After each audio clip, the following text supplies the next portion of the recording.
Mesdames et messieurs, bonjour et merci de votre fidélité à cette émission L'invité de l'intégration. Nous recevons sur ce plateau la directrice du commerce à la commission de l'UEMOA, Madame Rose Tiemoko Cabran. Nous allons parler avec la directrice du commerce de l'initiative Mois d'octobre, Mois du consommé local. Madame la directrice, en 2019, les ministres du commerce, réunis d'ailleurs ici à Ouagadougou, ont décidé de faire du mois d'octobre le mois du consommé local dans tous les États membres de l'UEMOA.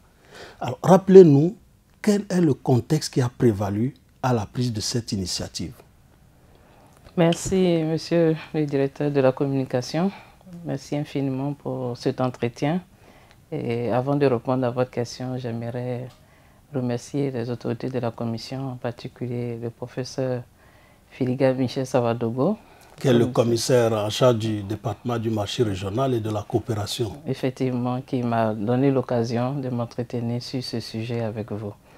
Voilà, donc effectivement, le 25 octobre 2019, comme vous l'avez dit à Ouagadougou, les ministres du commerce de l'Union, réunis ici, ont adopté l'initiative Mois d'octobre, Mois du consommé local. Qu'est-ce qui a justifié l'adoption de cette initiative? C'est que les ministres ont fait un certain nombre de constats, notamment que le commerce entre nous, entre les 8 pays de l'UEMOA, était très faible. Je crois qu'en 2019, on était à 12,5%. Aujourd'hui, on est à une petite progression quand même. Nous sommes à 13,2%.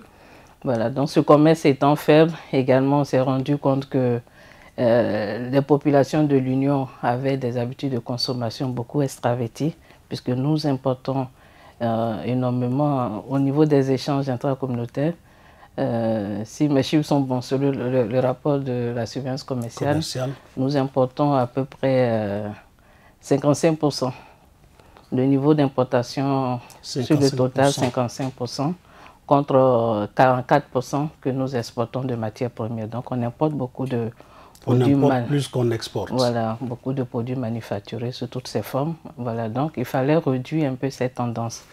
Et également, il y avait ce besoin d'accompagner les entreprises sur toute la chaîne, en termes de production, en termes de transformation, en termes de distribution et commercialisation. Voilà, donc cette initiative qui vise vraiment à promouvoir le commerce entre les pays de l'Union, vraiment a été... Ils ont décidé que tout le mois d'octobre, il y ait des manifestations de toute nature, surtout des manifestations commerciales, c'est-à-dire des foires, des salons, des expositions ouverts au grand public, où il va y avoir des échanges, des acheteurs, de consommateurs, vraiment pour promouvoir ces échanges de produits entre nous. Donc par produits locaux, puisque c'est très important. Justement, qu'est-ce qu'on doit entendre par produits locaux? Voilà, les produits locaux, ce sont tous les produits qui sont produits dans l'espace communautaire, donc d'un pays, sur l'un des territoires d'un pays de l'Union.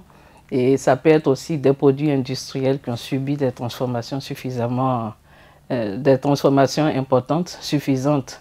Voilà, sur l'Union, ça peut aussi des produits du cru, des produits artisanaux, ainsi de suite. Donc, tous ces produits, par exemple, pour les produits industriels agréés, nous avons près de 8000 produits qui sont originaires de l'Union, produits par 1300 entreprises qui sont également agréées. Donc, ces produits doivent pouvoir circuler librement au sein de l'Union. Voilà, donc ces produits nationaux, régionaux, au nom de l'intégration économique, doivent pouvoir circuler librement. Et c'est cette promotion de ces produits que nous faisons durant ce mois d'octobre. Des produits made in UEMOA, Made in UEMOA, effectivement. Justement, vous l'avez dit, l'initiative a été adoptée en 2019. Nous avons, au niveau de la commission de l'UEMOA, organisé déjà 5 éditions. Oui.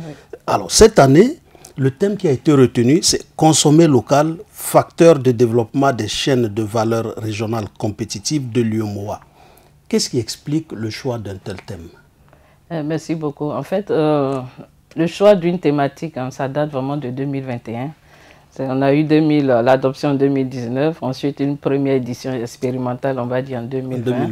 Mais il y a eu vraiment l'ampleur à partir de 2021.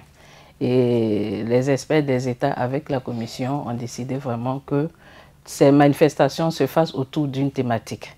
Voilà, donc on a eu plusieurs thématiques, notamment la ZLECA, le consommer local et le développement industriel, ainsi de suite. Et cette année, l'accent est mis sur les chaînes de valeur. Pourquoi nous avons choisi cela? C'est en lien avec les réformes au sein de la commission de l'UEMOA. Vous savez que nous avons adopté depuis septembre 2024 un plan stratégique Impact 2030. Impact 2030. Voilà. Donc, dans ce document qui vise vraiment à rendre notre espace attractif, vise à créer un espace économique attractif, certains axes, notamment sur le développement des chaînes de valeur, mettre le consommer local au cœur du processus. Voilà. Donc, pour nous, le consommer local devient un levier de mise en œuvre du plan stratégique. Voilà. Et à cela s'accompagne le livre blanc, notamment sur la filière coton, sur la filière riz. Le consommer local devait venir contribuer à la mise en place des bases de production et de commercialisation. Et de commercialisation, exactement. Alors, tout à l'heure, vous avez dit que les ministres avaient souhaité qu'il y ait des manifestations à travers tous les États de l'Union. Concrètement, au cours de cette 6e édition, comment ça va se passer? Oui, en ce qui concerne les manifestations, on va dire que c'est une instruction du ministre du Commerce, comme vous l'avez bien souligné, c'est à 2 niveaux, et ça a toujours été ainsi, au niveau national, au niveau régional. Au niveau national, pour les 2 niveaux, nous avons déjà chaque année un atelier préparatoire. Cette année, cet atelier s'est tenu au mois de juillet 2025, où nous avons adopté le thème, mais également une note de cadrage qui définit le type d'activité que les pays doivent organiser. Donc au niveau national, on aura environ 7 activités. Pour tous, il y a le lancement officiel. Comme vous le savez, c'est une initiative qui est fortement portée au niveau politique. Ensuite, nous avons les conférences sur la thématique avec plusieurs panels et tout. Et nous avons également l'exposition-vente, qui est un élément clé dans ce dispositif. Donc, c'est comme le ministre l'avait instruit, des foires, des salons, où il va y avoir des échanges entre acheteurs et consommateurs. Mais surtout, l'objectif, c'est de présenter les produits de qualité, je vais dire à moindre prix, également que nous produisons dans notre espace. Et surtout, faire adhérer, amener la population de l'Union à adhérer au concept de consommer local. Nous avons également d'autres activités qui tournent autour de la formation des exposants. Pour pouvoir mettre sur le marché des produits de qualité, il faut des acteurs bien formés. Bien formés, exactement. Voilà, donc, durant les différentes éditions, nous avons eu à faire des formations sur la qualité, sur la traçabilité, sur le e-commerce. L'année dernière, c'était la thématique qui est très important pour pouvoir vraiment vendre sur des plateformes à l'extérieur même de l'Union. Également, il y a la distinction des lauréats. Nous avons des trophées que nous donnons aux différents lauréats, ainsi de suite. Donc, il y a pas mal d'activités pour les inciter à faire mieux, à s'internationaliser surtout, parce qu'il ne faut pas seulement rester sur le marché local, le marché régional.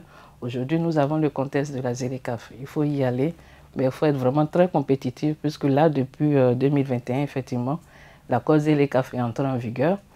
Il y a de la concurrence sur ces marchés. Les produits de l'UEMOA doivent être compétitifs. Voilà, donc il y a ce besoin de formation, de renforcement des capacités des différents acteurs. Donc, comme je l'ai dit, il y a une multitude d'activités. Donc ça, c'est le volet national. Au niveau régional, cette année, il y a une exception qu'on a eu à faire, parce que le président de la commission a souhaité qu'il y ait une évaluation des éditions passées. Donc, pour ce faire, nous avons retenu que 2 grandes activités à mener au niveau régional.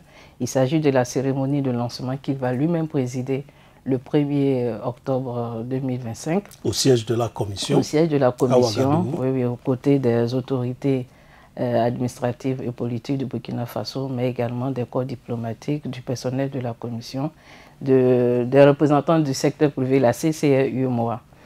Voilà, donc en plus de cette cérémonie de lancement, nous avons la conférence publique qui se tiendra le 2 octobre au Conseil burkinabé des chargeurs, en face du FESPACO.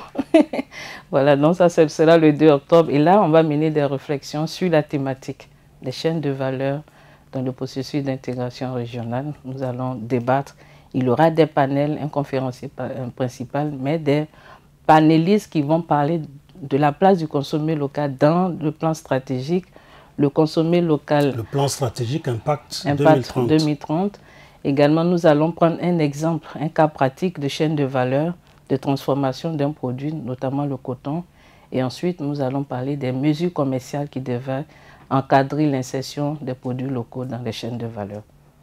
Alors, Mme Cabran, nous avons dit tout à l'heure que 5 éditions ont déjà été organisées. Et vous avez vous-même dit que le président de la commission souhaite une évaluation. Disons, on est à la 6e édition. Quel bilan tirez-vous de tout ce qui a déjà été fait depuis 2019 à ce jour? Voilà. En tout cas, merci beaucoup pour cette pertinente question. Effectivement, nous sommes à la 6e édition. Nous avons mené un certain nombre d'actions. En termes de bilan, aujourd'hui, on peut déjà évoquer la question du portage de cette initiative.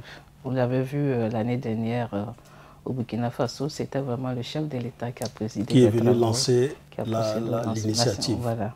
Et il y a plusieurs cas comme ça dans les autres pays. On a les premiers ministres, les premières dames, les ministres du commerce et autres. Donc il y a un fort portage de l'initiative. De deux, cette initiative a permis le développement de stratégies nationales et même au niveau régional. Nous avons un projet de stratégie de promotion des produits locaux, des projets de tests. Nous avons une directive communautaire qui sera bientôt adoptée, qui va encadrer par le Conseil des ministres, qui permet d'encadrer le concept de consommer local, mais aussi l'organisation annuelle de ces manifestations dans le pays. Nous avons également des mesures politiques, réglementaires qui permettent d'encadrer la consommation même des produits, la préférence des produits locaux, par exemple dans les pauses café, dans les cantines scolaires également. Dans les grandes manifestations. Dans les grandes manifestations. Également, un autre élément, cette initiative a permis de labelliser un certain nombre de produits. Et ça, c'est très important. C'est très important. De 2020 à 2025, on a vu quand même dans les pays un engouement à procéder à une labellisation des produits. On peut par exemple citer au Burkina Faso le pain Faso d'Anfani, le chapeau de Saponé. En Côte d'Ivoire, nous avons la ticket des lagunes. Nous avons le Tchaboudienne. Le Tchaboudienne, effectivement. On a le café des montagnes de Mort en Côte d'Ivoire. Au Bénin, nous avons l'ananas séché, la noix de cajou, et ainsi de suite. Donc, il y a beaucoup de produits qui, grâce vraiment au consommé local, sont en train d'être labellisés. Et la labellisation leur permet de donner une certaine sécurité, une certaine garantie aux consommateurs. Puisqu'il faut respecter un certain nombre de normes de qualité pour avoir ces labels.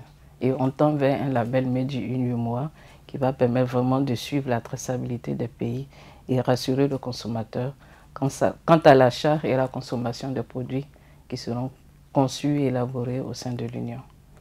Alors, à vous entendre, on comprend que du chemin a déjà été parcouru, mais je suis quand même tenté de vous poser la question, est-ce que vous voyez encore des choses à améliorer pour rendre le produit Made in UEMOA beaucoup plus compétitif? Oui, bien sûr. Le chemin a été parcouru, on va dire, à moitié. Il y a beaucoup de choses. Comme je l'ai dit, il faut un encadrement juridique de tout cela. Donc aujourd'hui, beaucoup de pays ont élaboré des stratégies. On a besoin d'accompagnement, de mobilisation de ressources pour leur mise en œuvre. Au niveau communautaire également, nous avons un projet de stratégie qui doit être adopté selon les instances de la Commission. Mais à côté de cela, il y a beaucoup d'actions de renforcement des capacités des opérateurs économiques pour leur permettre aussi d'accéder aussi au crédit. Il faut du crédit, il faut du matériel des infrastructures performantes pour pouvoir produire des produits de qualité. Et au-delà de ça, on pense aussi que le renforcement des capacités pour l'accès au marché africain est de taille. Nous devons donc renforcer les capacités de nos opérateurs économiques pour pouvoir être compétitifs sur ces marchés-là qui sont ouverts. Le marché africain est ouvert depuis 2021, avec, comme je l'ai dit, avec la ZLECAf. Et pour cela, la Commission a mis en place aussi une stratégie ZLECAf qui a été adoptée cette année. Une stratégie ZLECAf qui va renforcer encore plus les capacités des opérateurs et vraiment mettre sur le marché des produits de qualité à moins de coûts. Ça, c'est très important. Vous avez parlé des manifestations qui auront lieu. Si vous aviez une invitation à lancer à l'endroit de la population de l'Union, qu'est-ce que vous leur direz? Je voudrais souligner quelque chose de très important au niveau des pays. Aujourd'hui, les lancements au niveau des pays ne se limitent pas seulement aux capitales. On l'avait vu, suivi un peu de plus près en 2023 lorsqu'on a fait l'organisation conjointe avec le Bénin. Les manifestations étaient à l'intérieur du pays. L'année dernière, le lancement s'est fait à l'intérieur d'une autre ville au Togo. Donc, ça me dit que les pays s'approprient vraiment l'initiative et le message, c'est de pouvoir tenir, comme il a été indiqué par les autorités, ces lancements, ces manifestations durant tout le mois d'octobre. Il ne faut pas aller au-delà d'octobre. Tenir et le faire avec l'engouement qui sied à cela. Aux populations, c'est vraiment de sortir. Sortir, soutenir, acheter, accompagner les producteurs dans ce processus pour que ce mois d'octobre soit vraiment marqué par les manifestations commerciales comme cela a été instruit par les ministres du Commerce. Mesdames et messieurs, cette émission est à présent terminée. Nous vous remercions de votre fidélité et vous donnons rendez-vous pour un prochain numéro de l'invité de l'intégration.